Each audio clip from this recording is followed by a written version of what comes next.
We are pleased to have Sarah Farley with us tonight. Sarah Farley serves as the local food systems and small farms extension educator in Lake and McHenry counties. In her role, Sarah develops and delivers research-based programs to growers, collaborates with community partners and coalitions, and extends university resources to meet the needs of those involved in the local food system. Since joining the University of Illinois Extension in 2020, Sarah's key programs have focused on community compost and food waste reduction, soil health, and food access. Sarah co-leads the State Line Fruit and Vegetable Program with myself. Sarah has deep roots in agriculture. She grew up on her family's 5-generation dairy, livestock, and maple syrup farm in Pennsylvania. She started showing livestock at 4 years old and opened shows at the county fair.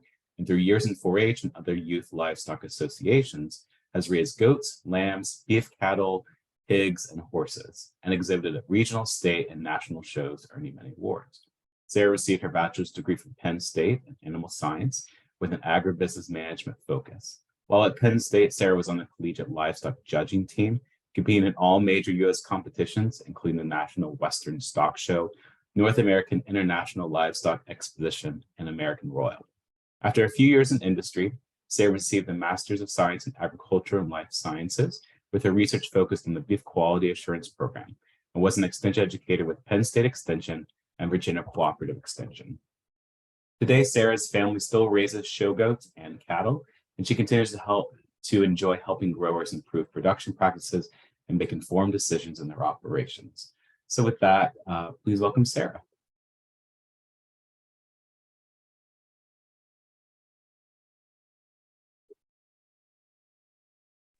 Thank you, Grant. Thank you for the introduction. I realized that I just had my slides up and then they bounced off, so I apologize for that. But just thank you, Grant, for welcoming me to present here with you all about meat goat production and getting started with this industry. As Grant mentioned, I have a long history of working with livestock. However, in my current role, I haven't really had to do that often. So in kind of talking to Grant, it was kind of exciting to hear that he was doing this basics of livestock production series. And I was really happy to join in and talk to you all about livestock production. So just give me a second. I'm going to get this pulled up one more time, and I'll probably turn off my video because I do have some videos. I just want to kind of help manage bandwidth that way and don't want any lags on your end for the best experience. So give me a second and I'll be with you in a moment.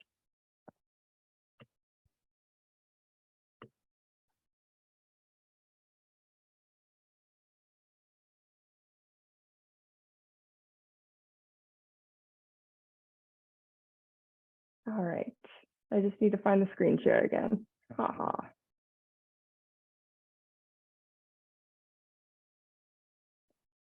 All right, Grant, do you see the big picture, the big screen, or presenter view? Sure do. Okay, wonderful, wonderful. So as given in the overview of the presentation, which you all signed up for, we have a lot of information to get through today, and we're going to kind of graze over that information, if you will, starting with the industry overview. Then we'll go into some considerations of meat goat selection. Then we'll dive into the key considerations for nutrition and feeding your goats.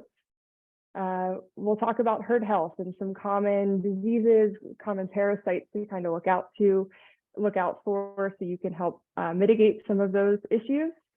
We'll talk briefly a little bit about housing and fencing considerations and wrap up with markets in Northern Illinois.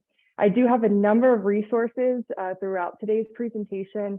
I am providing these slides to Grant to send to you all afterwards. They'll include clickable links where you can go in and dive a little bit deeper into many of these topic areas. So let's dive in. All right, so why would one want to raise meat goats? Well, there's a lot of reasons for that. But first of all, they are a production animal. They're a very hardy animal.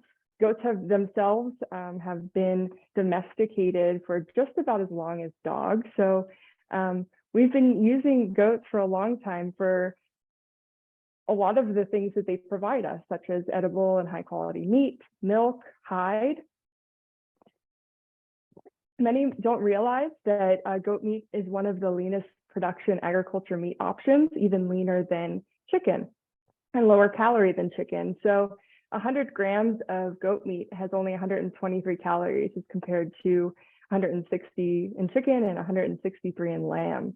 So one of those kind of neat factors and considerations for those with nutrition, and that could be leveraged in marketing as well. It is a red meat, so some may lean away from that, but I think that these nutrition considerations are certainly some to highlight. They can be holistic tools for land vegetative management. So they are browsers, so they kind of prefer different things than cattle and sheep, and can help in eliminating some noxious weeds. They can help restore native grasses and be profitable in that sense. They can be a sustainable enterprise for producers with limited resources. So goats in themselves, they don't require a lot. They are pretty hardy animals in general, and they make a really good livestock project and pet for many.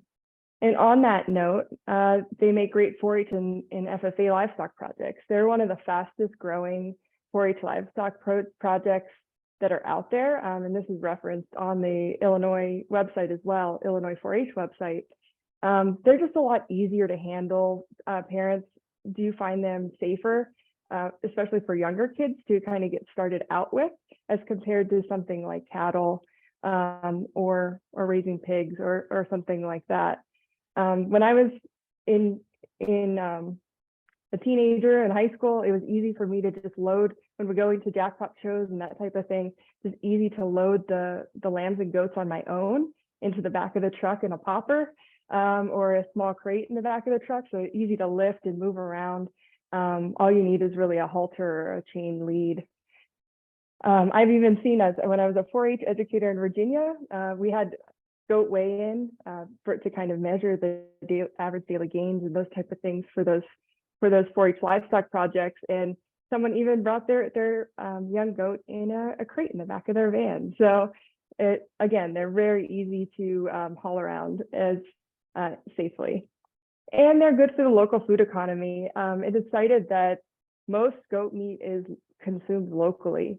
So that's just a really exciting factor, especially as a small farms educator working in local food systems, and maybe for many of you, your customers may be nearby. So do keep that in mind as you're considering your markets. Now, as a quick snapshot of the industry, I'll talk a little bit kind of more from the Illinois perspective and then from the US and beyond. So they are considered one of the fastest growing livestock production industries in the United States. Because of the changing demographics in the United States, there is an increased demand among ethnic groups and niche markets. In Illinois, when looking at the census for agriculture and in every annual inventory, we have pretty much a level inventory of goats, which I was kind of surprised with just because of this increased demand. But we're averaging around 23,500 goats in Illinois. Well, I'm excited to see what the 2022 census says, to kind of see if any of those have changed, and understanding the number of meat goat producers as well. There is an estimate that over 50 million pounds of goat meat is consumed annually in the United States. So that's a lot of meat. And of that, we're importing 23.7 million pounds. So that's just one thing to just really note, that we are bringing in a lot of our meat from Australia, and we're not meeting that kind of demand in the local marketplace. That's why goat meat is quite expensive, and you can have premium prices for that. So here's just a quick snapshot over to the right of the USDA Natural Ag Statistics Service as of January 2023. This is what all goat inventory is listed at in thousands of head. Meat goats are in this gray column right here. And so you can see it's, again, pretty steady around 2 million head of meat goat. So kind of unique opportunities. So when considering meat goats, there are a number of common terms that I just wanted everybody to be aware of for kind of a foundational piece as we talk throughout today's presentation, and so you're aware for your own use. We call the genus capra. A newborn would be a kid. A mature buck, male would be a buck. Some call them billies. A mature doe, a female is a doe. A castrated male is a wether. We call the birthing process kidding. And I'm not going to talk a lot about breeding, but I did want to make note of the gestation times and the estrus times when considering for if you're looking into a commercial meat goat operation. So in general, the gestation is around about 5 months, 150 days. And they have a heat window right there. Goats are considered ruminants, so they have 4 compartments to their stomach, and so they are able to process forages and have a different diet than maybe a swine do. When looking at ways to market or certain terminology that you may see out in the industry, there are a few different terms used to describe goat meat. Many prefer goat meat as in their market animal younger, so kids with younger than 4 months or less. And these are known as caprito, and chivo. There's a high demand in the Latino community, so those last 2 terms are in Spanish. The first term is in Italian. And then in general, we call goat meat beyond, up to 14 months or beyond, chevin, and beyond that would be called mutton, the same as sheep. So just some interesting facts or figures to know as we move on throughout today. All right, so now that you understand the industry, let's talk a little bit about meat goat selection. So this is one of a key factor when you're starting your herd. First of all, you want to consider your goals. So what type of operation would you like to have? Are you looking to do this as a hobby? Are you looking to build out a commercial herd of meat goats? Are you looking to build seed stock? So more focused on maybe your breeding program or show goats. All of these will vary in terms of what your needs are and what your selection criteria are. This also plays into the fact with the breed selection. There are a number of breeds out there for meat goats, and we'll talk about those here in a few minutes. But kind of depending on what your goals are, you may consider a different breed. Then, of course, we want to research to prevent mistakes. We want to start with a clean herd. So that means that you want to purchase your goats from a reputable breeder, a reputable source.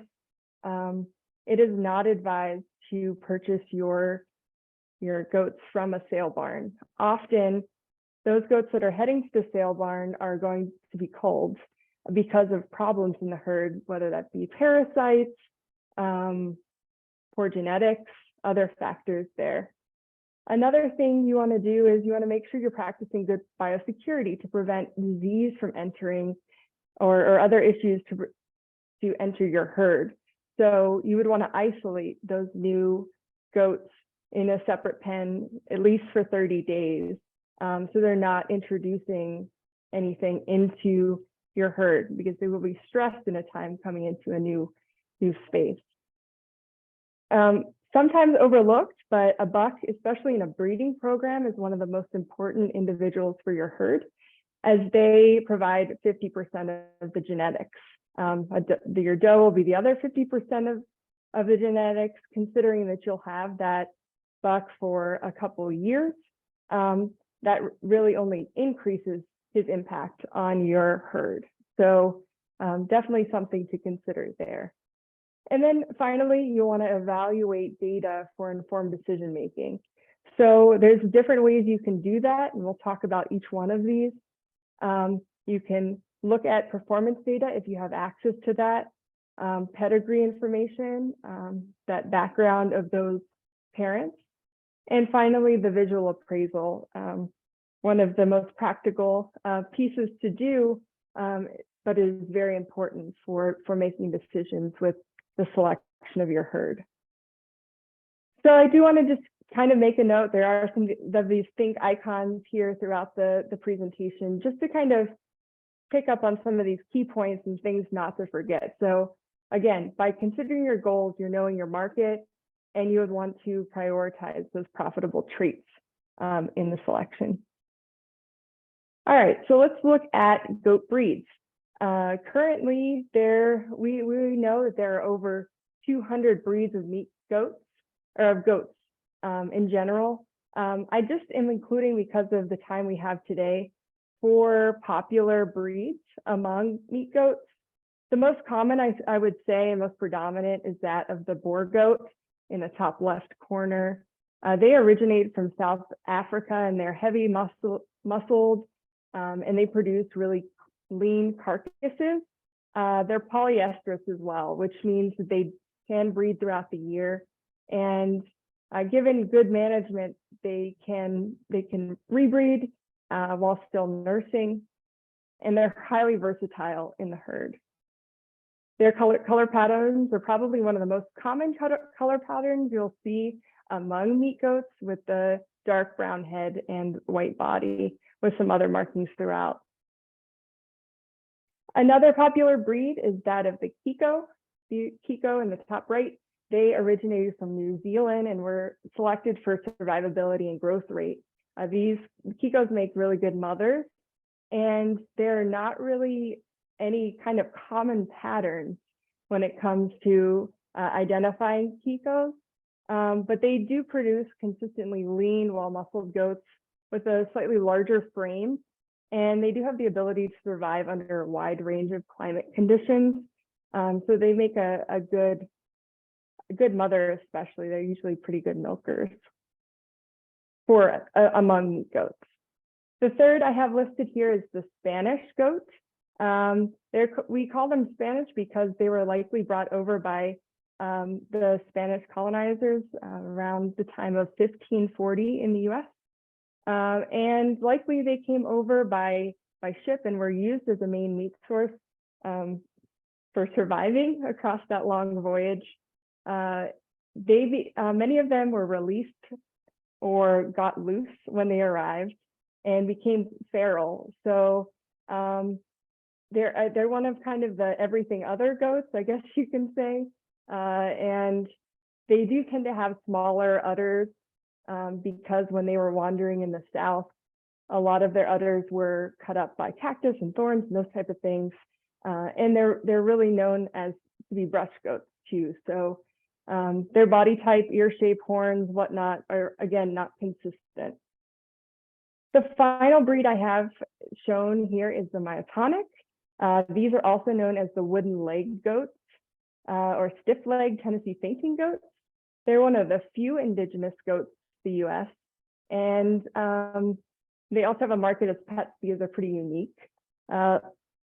These are like the fainting goats. So they do lock up if they're frightened, and they lie very stiff for a few seconds. This is a recessive gene. So if you do breed boar and a Myotonic together, you won't have that be apparent. But in general, they're known to be selected for meat production and are heavy rumped, deep chested animals. And most are black and white, but it really varies. They're also not good climbers. So goats tend to get out. As some of you have experienced this, they can be quite jumpy at times, but the Myotonics are a little bit more stable and not as good of climbers. All right, so I mentioned another factor in selection are those 3 factors: performance data, pedigree, and visual selection. So I'm going to talk about each one of them now. So first of all, especially in a breeding herd, you have opportunity to collect data, common data, to understand performance within the herd. So the common data, I'm going to skip here to the third point, are your birth weight, your birth date, your birth type, such as singles, twins, or triplets, and your weaning weight. Those are some of the key pieces. So you can understand when, the breeding charts, you can understand if they were born very large, which may make it difficult for the mother, so the maternal reproductive aspects. If you have more kids, aka 2 kids, likely you are to make a better profit. And if those kids are smaller but grow to have high weaning weights, you have pretty good growth performance. So by collecting that common data, you can understand the individual performance data, that second point here, and that's the heritable traits within a herd that are influenced mainly by management environmental factors. So by collecting all of that data among all of your kids and mothers, you can start to see which does are performing better than others, if there are potential issues in the herd. So looking at individual performance data side to side, you can see your whole herd within your management and environmental factors together and kind of compare those. Now, if you would like to compare the breed to others, to outside of your operation, then you would look at other factors. In cattle, we can look at estimated performance, EPDs data, I believe that's the term. But in goats, there's new and updated information to look at EPVs, and this is what the sheep industry is kind of measuring off of. And the boar goats particularly have more data in this database. So you can look into that through KidPlan. I have a source with the Penn State Extension source here at the bottom, where you can kind of dive into that more if you're looking to go into a commercial or a more of a breeding type of herd.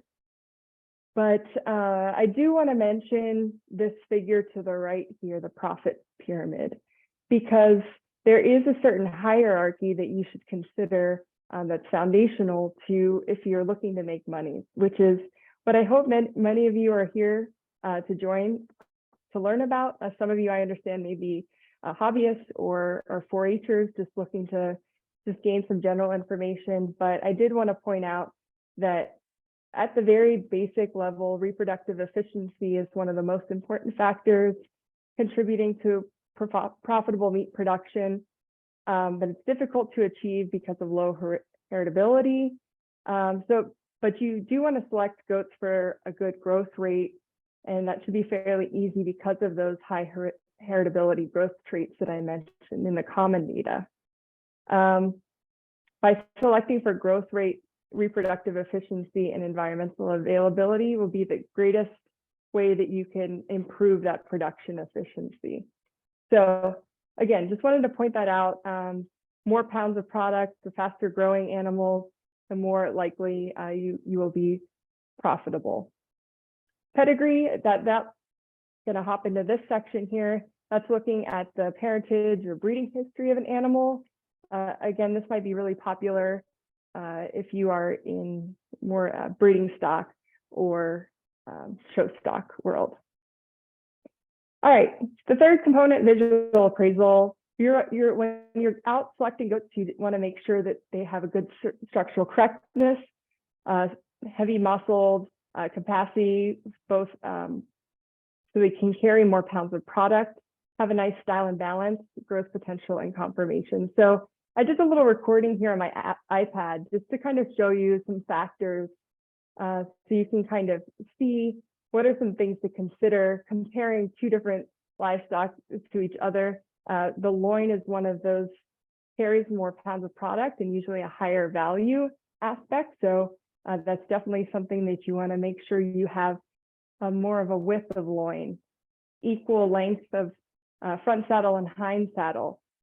Soundness is really important for the longevity, especially for your breeding herd. Taking note of the pasterns, strong and weak pasterns. You want to have a nice straight knee as compared to a buck knee. A good set to the hock, a level top. And again, this is again for longevity in your herd especially. And so they can carry more feed, more pounds of product. Finish is that fat percentage on the animal. You don't want them to be too skinny. Again, the more width, the more pounds of product, the more that they can carry themselves and their offspring.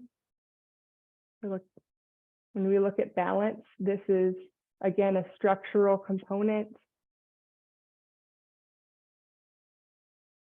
Style is more important in the show ring, but can also increase the profitability if you have folks coming to your farm to look at these pieces. Freshness, in this two images, very big difference in terms of freshness. Likely that is because of the health of the animal as well. All right. Next, we'll jump into nutrition, and I have to, Grant, you have to tell me I need to move through these a little bit faster. So likely nutrition is your highest expense.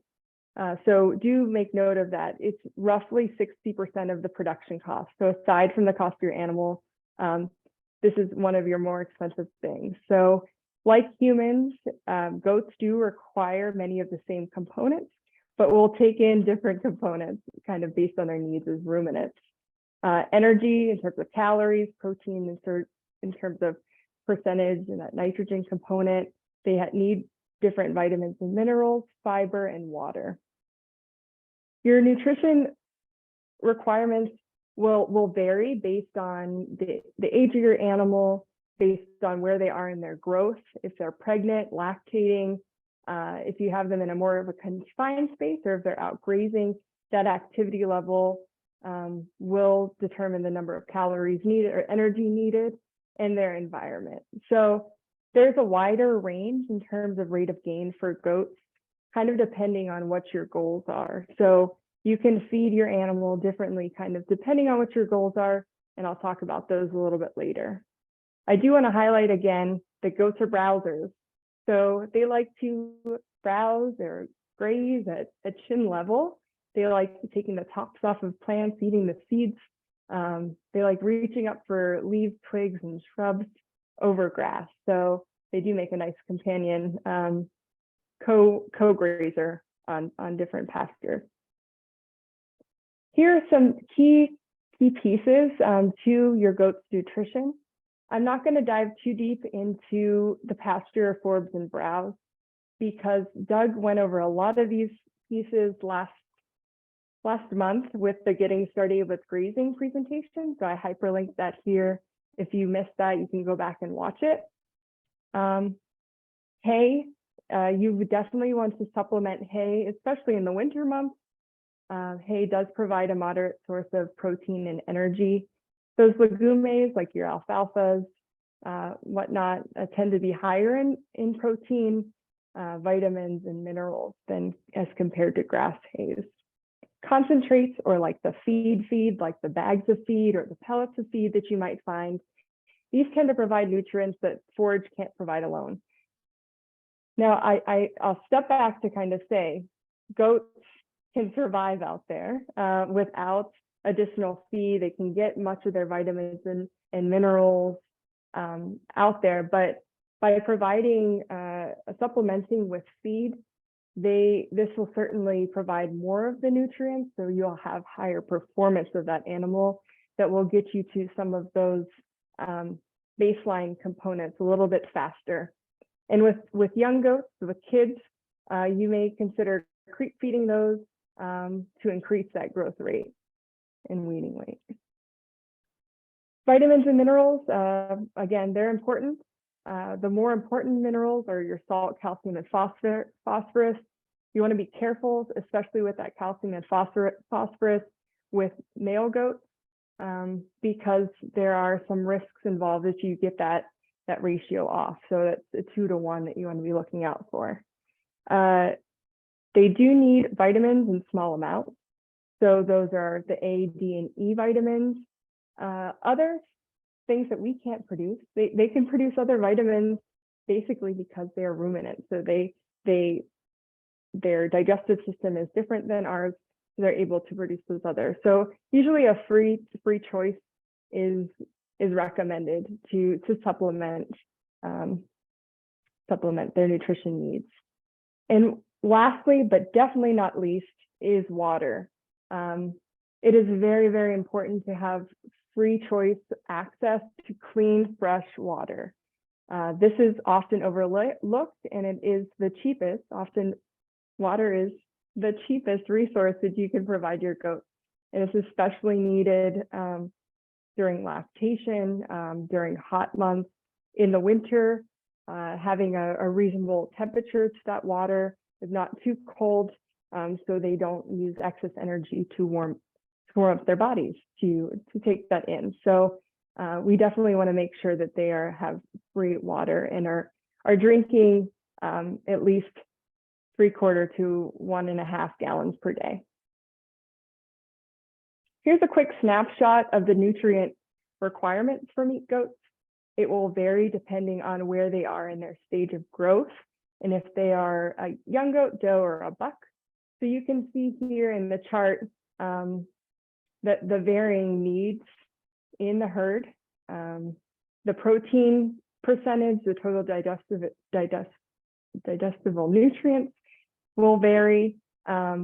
Growing goats or lactating females tend to need a higher protein percentage, so that's often supplemented with feed. I did mention that 2-to-1 ratio with calcium phosphorus, so this is just another example of a good balanced ratio. There are a number of calculators out there if you'd like to really dive deep into animal nutrition to really help create a good balanced ration. I would recommend talking to your local feed dealer too, as well as your veterinarian, to get some good recommendations in terms of some good mixes. But I won't overlook pasture and grazing. That is one of the best ways to make the animal work for you and better utilize your resources as well. So I'll talk a little bit about pasture management later, but I don't want to forget to say that certainly you want to let those goats out to graze and take advantage of those resources. All right, let's dive into herd health. So some key factors, including herd health, are prevention, good management, and avoiding exposure to infection or infectious organisms. So one way to be better at managing your herd's health is to develop a good relationship with your veterinarian. Do look for a vet who does have experience working with goats. They are their own species, they're their own beasts, I guess you can say. They have different challenges than other species.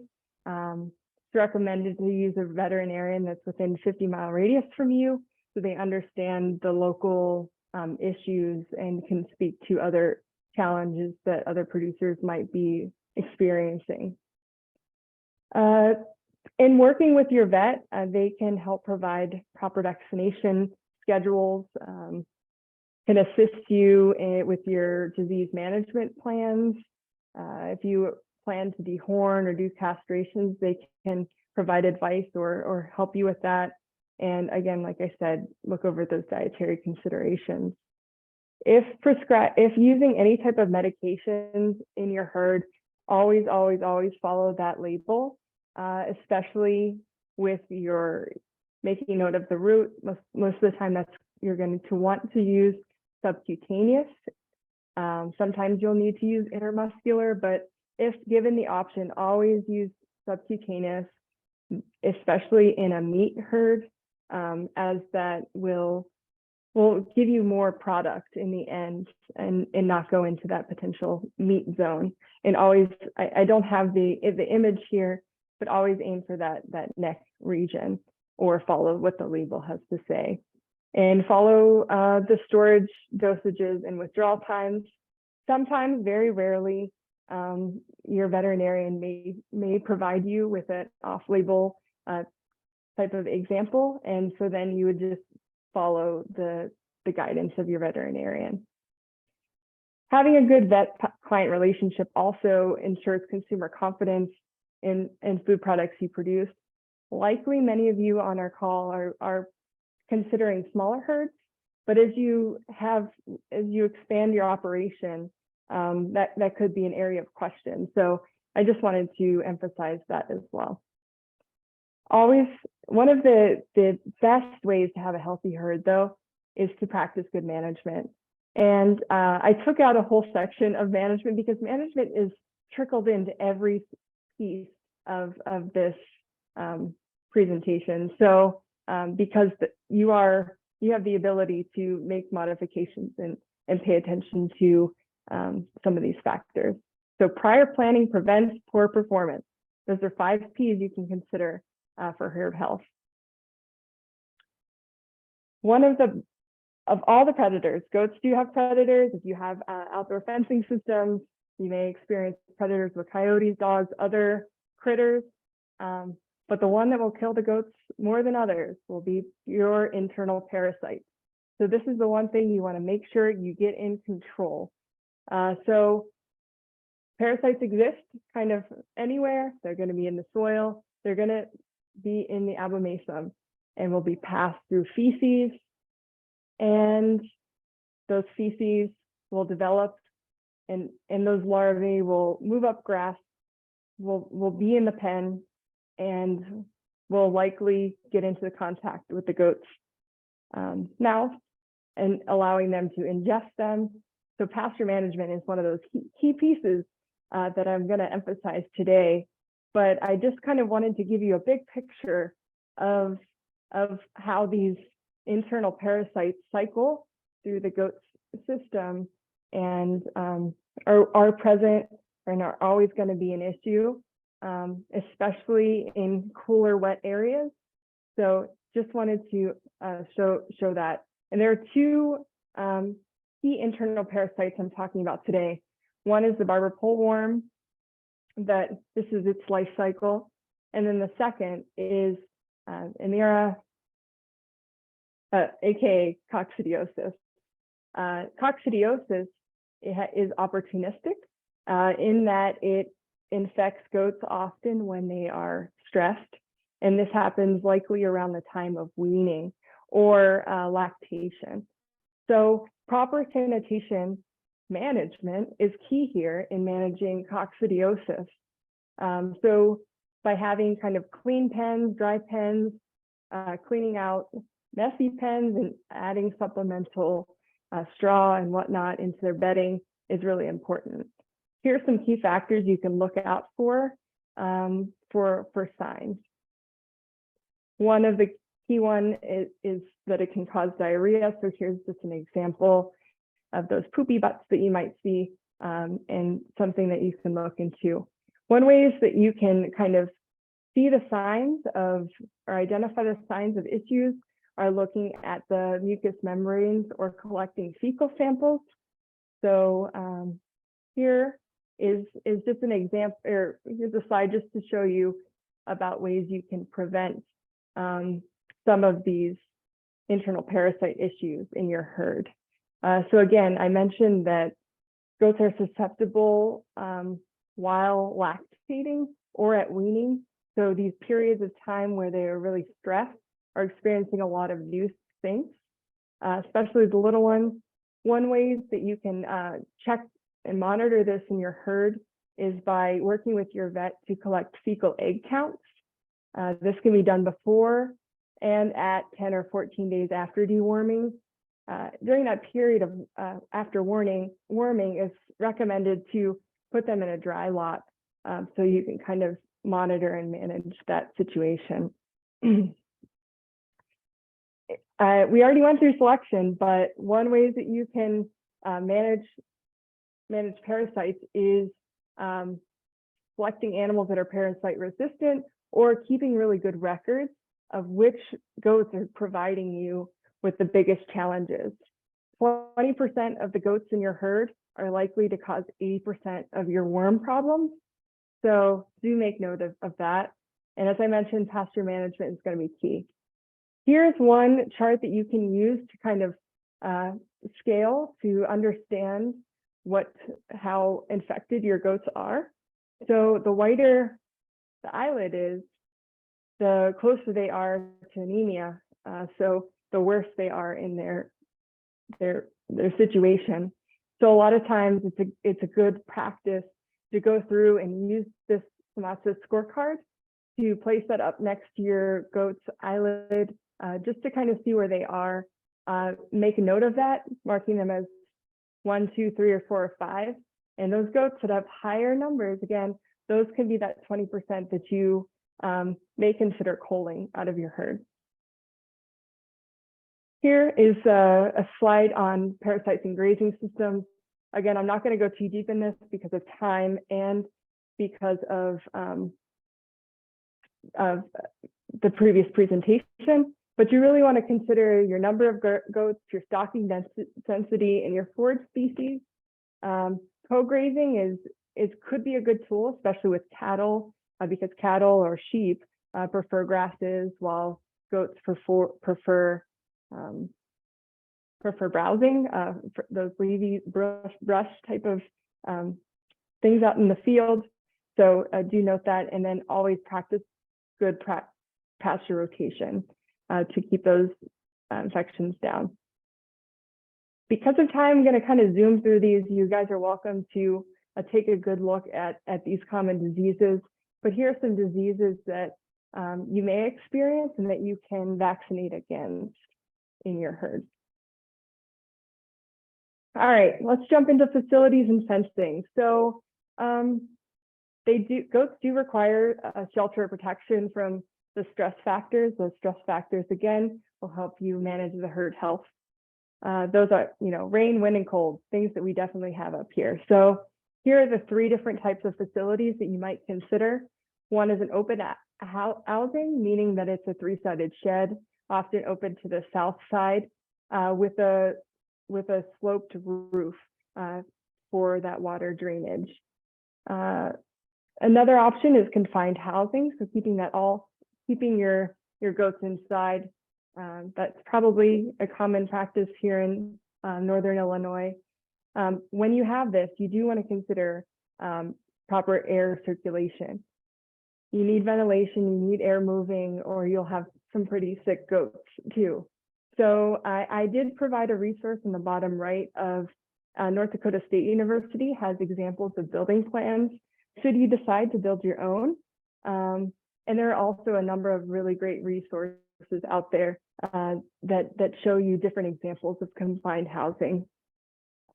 You want to definitely ensure that you are bedding in a straw, poor quality hay, or some similar material to keep your animals dry and provide some insulation and warmth and sanitation in your barn. Finally, kidding pens. This protects kids from predators and allows easy monitoring for kidding problems or postnatal health of newborn kids. Pens can easily be constructed in either open or confinement housing.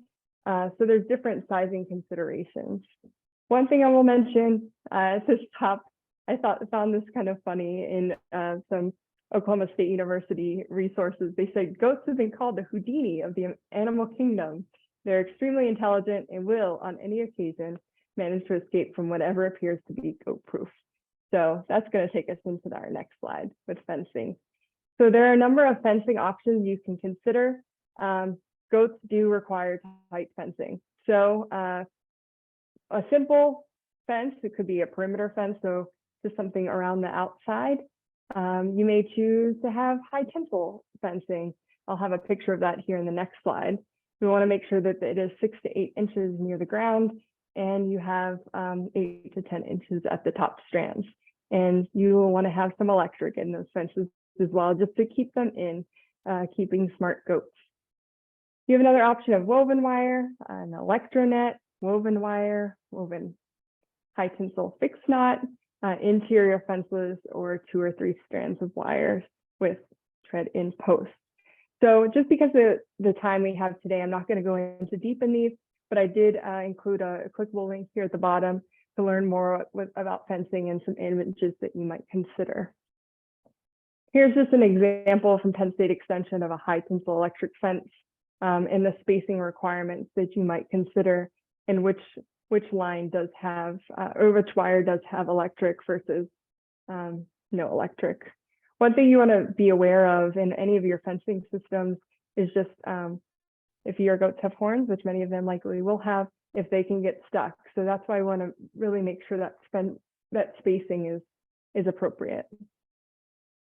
All right, finally into our last component today, talking about the meat goat market.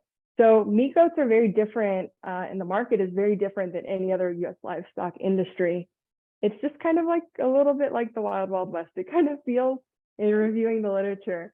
So like I mentioned in the beginning in the industry report, significant demand is for live goats that consumers slaughter and process themselves. So consumers tend to like fresh local meat, and they like to go directly to farmers to purchase their goats. So keep that in mind as you're considering to market your goats. Demand is typically seasonal and is more heavily consumed during ethnic holidays. I'll point out a few of these holidays a little later in a nice chart that you can kind of take a peek at. Most production does not occur near major slaughter processing facilities or near goat meat consuming population. The #1 producing goat meat state is Texas.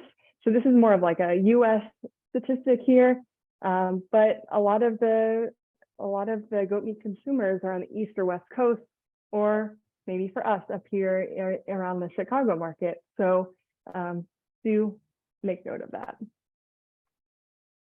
I was able to find some really cool research from a graduate student, and he did some studies on the meat goat market, and he did find that most individuals willing to buy goat meat are below 55 years of age and focus marketing prospects on higher earning individuals. When consumers who demand meat purchase it raw, they purchase it consistently and are willing to travel to buy it.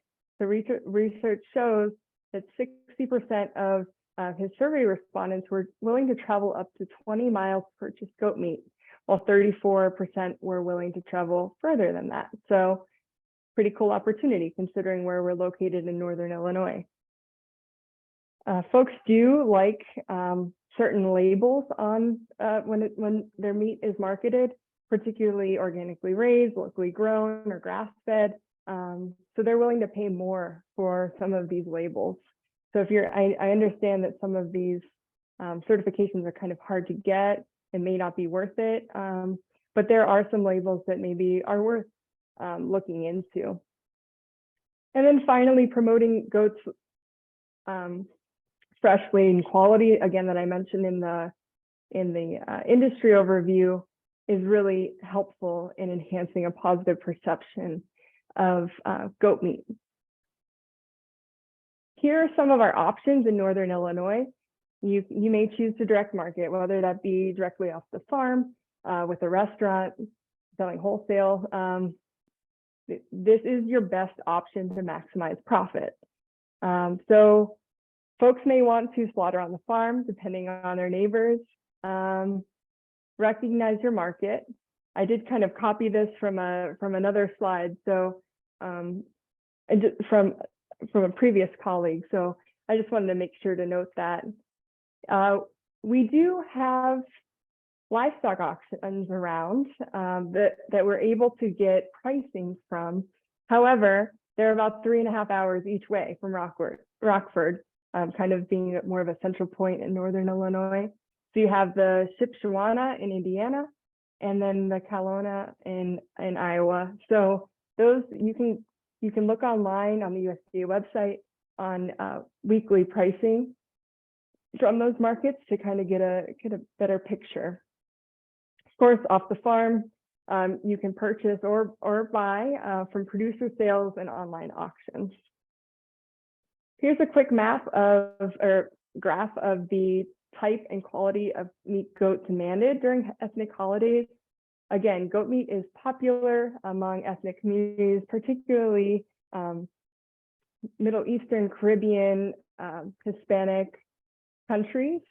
So here are some of the key ethnic holidays, typically when they are and what optimum weight that they prefer. So if you are aiming to target your marketing around certain ethnic holidays to kind of get a premium price because of the higher demand during those times, you'll want to kind of work backwards to make sure that you are breeding at the appropriate time. And sometimes that could be challenging because sometimes it's difficult to breed goats in the summertime. So I do just want to bring up this other statistic that these specifically Hispanic and Islamic populations are expected to add 100 million people by 2040. So if you get in now, that could be an exciting time. So to kind of wrap us up, I believe the industry is ripe for growth. I think supply is way below demand. So this is why we're finding higher pricing, but also just really cool opportunity. The fact that we're importing so much goat meat from so far away, I think that needs to be disrupted or fixed. So bringing awareness of what you're producing locally is really important. For selection, it's important to know your needs, objectives, and resources, and make sure you're selecting animals aligned with your goals. You want to feed balanced rations, meaning the nutrient requirements of your goats, kind of depending on where they are in their growing phase, and what you need to prepare them for a marketable product. You want to maintain good health records by prevention management and avoiding exposure. Provide adequate fencing and housing, making sure to keep that tight so your goats don't get out. It's important to let your neighbors know too if you're starting a new goat enterprise. They may help you catch your goats should they get out. And then finally, know your customer and market effectively. So I have a ton of resources available for you all to dig into deeper. Again, this is just a high-level overview of basic goat meat production. So Illinois, there's various goat breed associations, so many resources provided by University Extension. One of my biggest resources I used for today's presentation is this Oklahoma Basic Meat Goat Manual. So you'll have that available to you. And then finally, you can monitor pricing and trends through USDA and other sources. If you are a 4-H'er, I have a ton of information for you too. Here's some national curriculum available. These 3 levels can help you through your goat journey. If you are an adult who are excited about goats, please be a 4-H volunteer and feel free to use these resources to teach others about something that you enjoy. I really like these other 2 resources, the Goat Resource Handbook and Goat Project Book provided by Ohio State. And we do have information on our Illinois 4-H website too. So I encourage you to reach out to your local 4-H educator or program coordinator to help walk you through that process, but I wanted to let you know what's available. So here's my contact information. I'd be happy to take any questions that you all have. All right. Well, thank you, Sarah. This was such a good presentation. We've always gotten so many requests about this topic. So it was really great for you to kind of condense it down to some of these highlights that we've had questions about. So I don't see any in the chat box just yet, but I'll kick us off if folks want to add questions to the chat box. This is kind of about all right, you're selling the goat meat, right?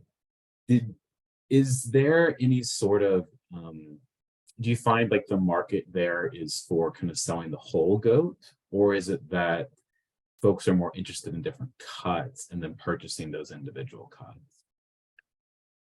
Great question. I believe I'm finding that it's, if I go back to one of those previous slides, I don't have it up here, but when looking at kind of the ethnic demand, many of those do prefer those smaller, whole smaller milk-fed goats because they tend to have more tender qualities to their meat, makes for it's more appealing. And so to answer your question directly, I would say more whole goat a lot do purchase for holidays to consume with their family or to have a barbecue. So that's kind of what I would say. If there are any others on the call who have had experience marketing their goats, I do encourage you to enter that in the chat, because it can vary kind of depending who you're marketing to. Yeah, yeah. So we had a question show up. So thank you so much for your time and expertise today, Sarah. While various ethnic groups in America have well-established requirements for age, type, weight of goats for meat, most non-ethnic Americans have no idea what type of goat would taste good. What age, weight, and breed of goat would you recommend for introducing goat meats for American palates that could lead to regular consumption rather than one-time experiences? Oh, that's a really good question. That's a good question. Thanks for adding that. Again, I would say we want to kind of focus on those younger goats just because for tenderness. You know, as you get older, there isn't a grading. One challenge is there isn't a good grading system for goat meat. So that kind of, there's less consistency in that. So when you have younger kids that you're able to sell and take for meat right then, most of them are more tender. They have the right amount of fat percentage. I think that they can make for a better dish. Popular dishes, I don't know, is it Jalisco, I believe, which is kind of like a Mexican stew. That's one of the most popular dishes. So I would say kind of choosing like kind of a stewed recipe, and really marinating that cut of your goat meat would make, I think, a lot of consumers really happy. The first time I ever tried goat meat, it was actually at our livestock sale at a county fair. And so we would have a buyer's dinner for all of the buyers who came out. And it was just kind of like a pulled goat sandwich that was really tender and kind of prepared in more of like a crock pot style. So that was really delicious, and I crave that sometimes. I live nearby a Mexican restaurant who does serve some goat stew, and it's just really delicious. So I think if you prepare it right, you marinate it right, I think a lot of people would be interested in trying it. All right, so we've had some more questions out of the chat box. One of the questions was, what does winter management look like for goats? This individual is in Southern Illinois, where winters are much more mild than Northern Illinois. Yeah, I think it really depends. I would say that I know you asked specifically on winter management, but I think you want to try to extend your grazing period as long as you could. Again, because feed costs are so high, you want to have an indoor space likely, or at least some kind of shelter to protect the goats from all of the elements of the wind, rain, and the snow. Goats don't like to be cold and wet. If you have a cold, wet goat, you're definitely going to be setting yourself up to some health situations. So no matter your environment, I think you have to consider kind of where your goats are coming from. If you do have a hardier goat who is used to some of that outdoor environment, then maybe you will have more success in kind of that indoor outdoor. You want to make sure that if in your enclosed spaces that you're having good ventilation. You want to make sure you have area for exercise. You want to make sure that you have again good 6 inches of straw or old hay down, so to help kind of through that kitting process, or especially in your kitting pens, kind of to prepare for some of those things. So I hope that helps. So definitely check into those resources. Oh, right, and they'll get them tomorrow. So there was a question about slaughter equipment. Any recommendations for slaughter? And this was echoed by a couple of other folks too. They were interested in that, as some of them are just getting their first goats this upcoming next couple months. Yeah, I don't have good information for you on slaughter equipment. I would, recommend sending to a USDA inspected slaughter facility. We do have some of those in Northern Illinois, right across the border in Wisconsin, just because, that's some of the best it's done in a good hygienic space. You can choose to kind of sell and get some custom work done. So definitely look at your area and to kind of see who are some of those groups who do accept that. We do have a really good fact sheet with the University of Illinois Extension on kind of evaluating the type of processors. But again, I do recognize that doesn't get to your question of slaughtering on farm. I can look into that though. Okay. Yeah. I think someone else also was interested kind of like the home slaughtering equipment and just also just making sure that we can provide the rules and regulations for that too. So that'll be your homework, Sarah. Yeah. We had a question. So this is someone kind of approaching it as kind of new to meat goat production. Is it likely that other goats are willing to share as mentoring? Have you found that in some of your research and conversations? And are there any even goat raising or meat goat production groups out there that could maybe help with this too? Yeah. So you're not alone in being kind of new into this goat meat industry. It's a pretty fairly new industry in the US. I don't think it really kind of took off until the 90s. And then really from then around the time, around 2008 was the year of peak production or peak inventory in the United States. In some of the statistics, I can't recall what date it was, but 35% of producers were novice producers. So there's a lot of people kind of wayfinding, try to find good information, find other best practices. One of the resources I did provide in the Illinois factors of resources was there's a Facebook page that has the Illinois Meat Producers Association. I think that's one good source you can look into. You can kind of just look around and see who else is producing goats in your area and learn best practices from them.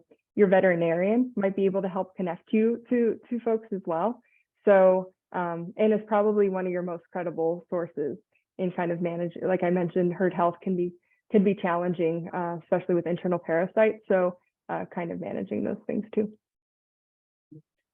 Is there any good goat meat or even livestock management software that would be helpful for commercial applications?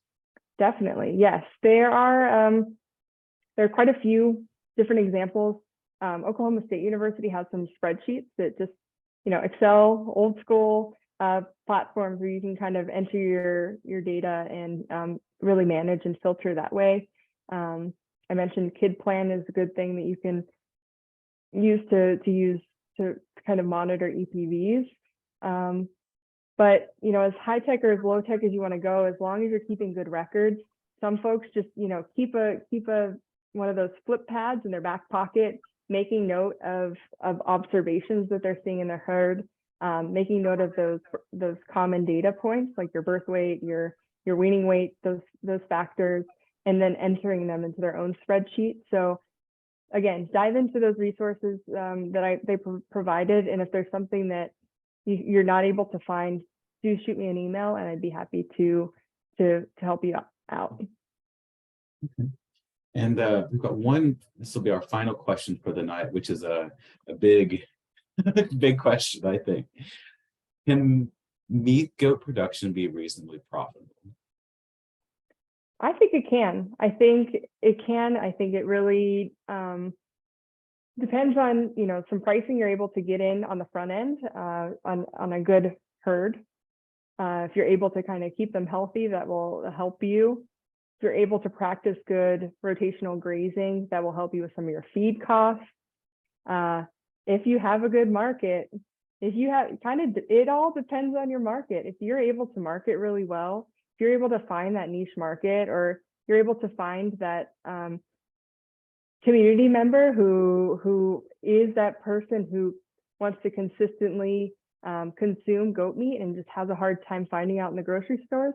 In trying to prepare for this presentation, I've looked around online trying to find, the jewels, all of the different. It's difficult to find goat meat unless you're in kind of an area like Chicago or if you know someone in your community who's selling it. So that, like you said, Grant, it's a very difficult question to answer. It just depends on how skilled you are in your management and your marketing.